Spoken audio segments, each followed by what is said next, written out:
Hello and welcome to my channel. Today I'm going to show you via time-lapse and commentary how to turn what was 3 compost bins haphazardly put together but have worked for a number of years now into some new ones using pallets. Well, first of all I had to take the soil out of that one and put it here so that this has holes and roots and rocks in, so basically I wanted to cover that up and bring it up to the level of here. Then what I did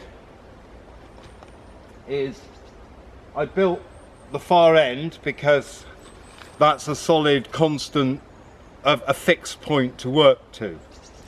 So if you have to do this, get yourself a fixed point and you can work from. Unless you've got free space, in which case you can design whatever compost heaps of your dreams and put them up. But even so, you'll probably need a point to start from. And then I brought some pallets in and struggled to keep them balanced and upright on their own, on my own. So that was a lot of fun. But then I had to hunt around for some screws because they've disappeared. So anyway, that's all screwed together. So what I'm doing now is I'm getting all that's in this heap, which is this year's waste, and putting it in the new bin to give me space to build the side of this bin or the last side of this, the near shed bin, and do this middle bin. So that's going to take some working out because I don't need to fit 3 in here, but I'm going for it. So that would mean we'd have 4 whole bins, which would be great. So yeah. So at the moment I'm on a coffee break, but after that I should be taking out the rest of this bin. I shall be working out,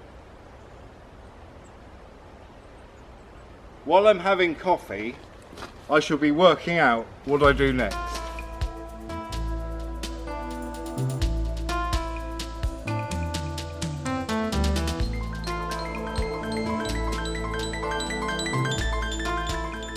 Okay, let's take a look.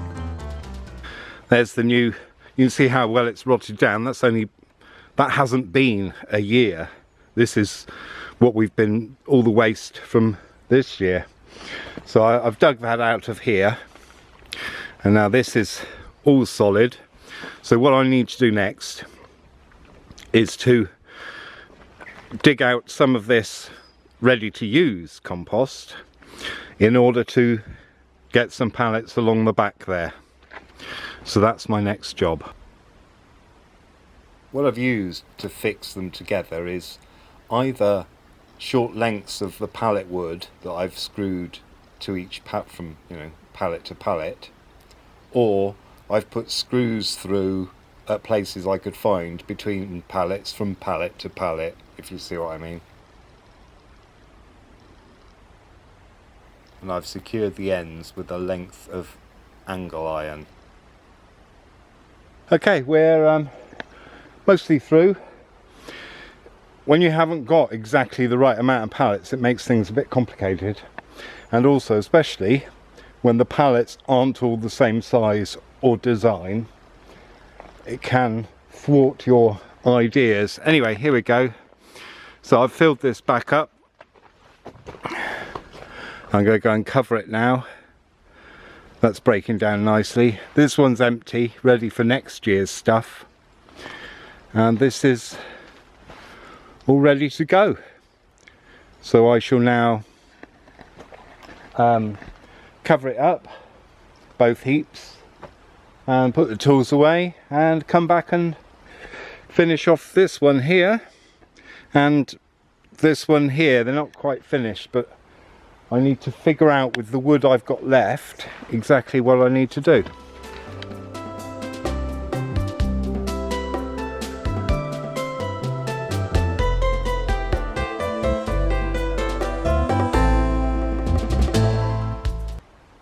voila, finished.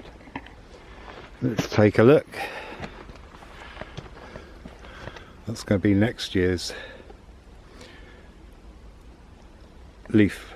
That's what we're putting in this year. I mean, that's empty, ready for next year, and this is going to be the one we're using. And if you noticed, I've made it so that that slots in there, and another one can slot in across there. Thanks for watching. Hope that helps anyone.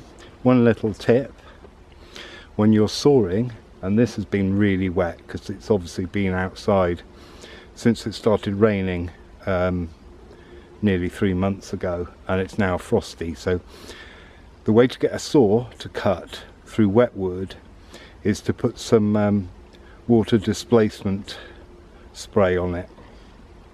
It does have a brand name, and that's what the letters in the brand name stand for: water displacement, and the number of the attempt that the inventor made to get it right. Thanks for watching. Ta-da.